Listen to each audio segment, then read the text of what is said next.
Hi. Hey everyone. So today we're talking about what is DSCR.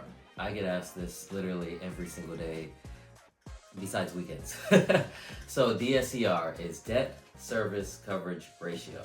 Just simply means that the ratio of your rents is covering your debts. For example, let's say you have $5,000 in your rent and you have $4,000 in your mortgage. That's a DSCR ratio of 1.25. All right. We'll do another example. If you have rents that are $10,000 and your debt or your mortgage, mind you, your mortgage is PITIA, okay? Principal, interest, taxes, insurance, and association dues.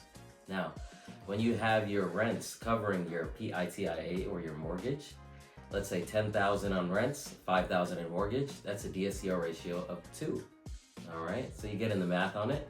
Let's say the property is not renting. I just got this question just yesterday.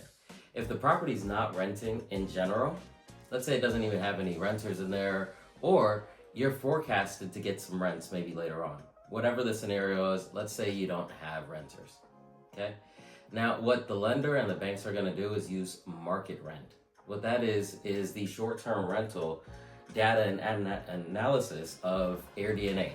So if you go on airdna.co, you can see what the short-term rental analysis is for any property, literally any property. So you can take your Zillow address, compare it to AirDNA, and see what the yearly revenue would be. Let's just say the market rent is $60,000 a year, right? Divide by 12, that's $5,000 a month.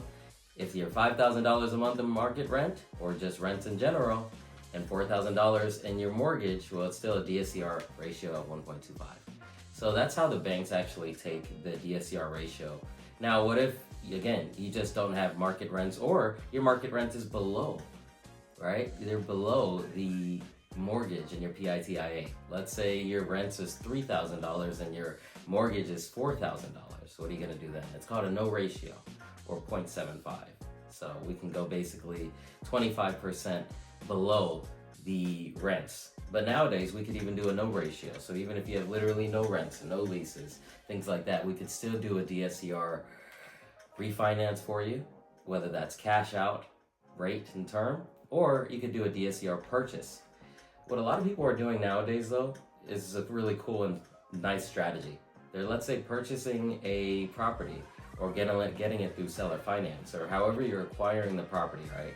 And then you do a DSCR cash out refinance. So let's say you get the property a month ago. Here's the cool thing. Most of the banks have to have a seasoning requirement of 6 months to a year of actually holding the property on title. The good thing is, some of my banks, I have about maybe 5 to 7 banks that allow a no seasoning on title. So that literally means if you get the property yesterday or 2 weeks ago, well, the good thing is we could refinance that today in your name as long as you're on title, or as long as you have the deed, and then eventually you can be on title. So that is DSCR, debt service coverage ratio. You don't need any of your working income, your W-2 income, or bank statements or things like that. All you simply need is your FICO score, the property to have a DSCR ratio, what the strategy is, and maybe a few months of reserves for holding costs, or maybe even holding profits if you have renters in there. So with that being said, that is my speech today. My name is Quincy Freeman, and I am happy to talk about DSCR. Thank you, and have a wonderful day.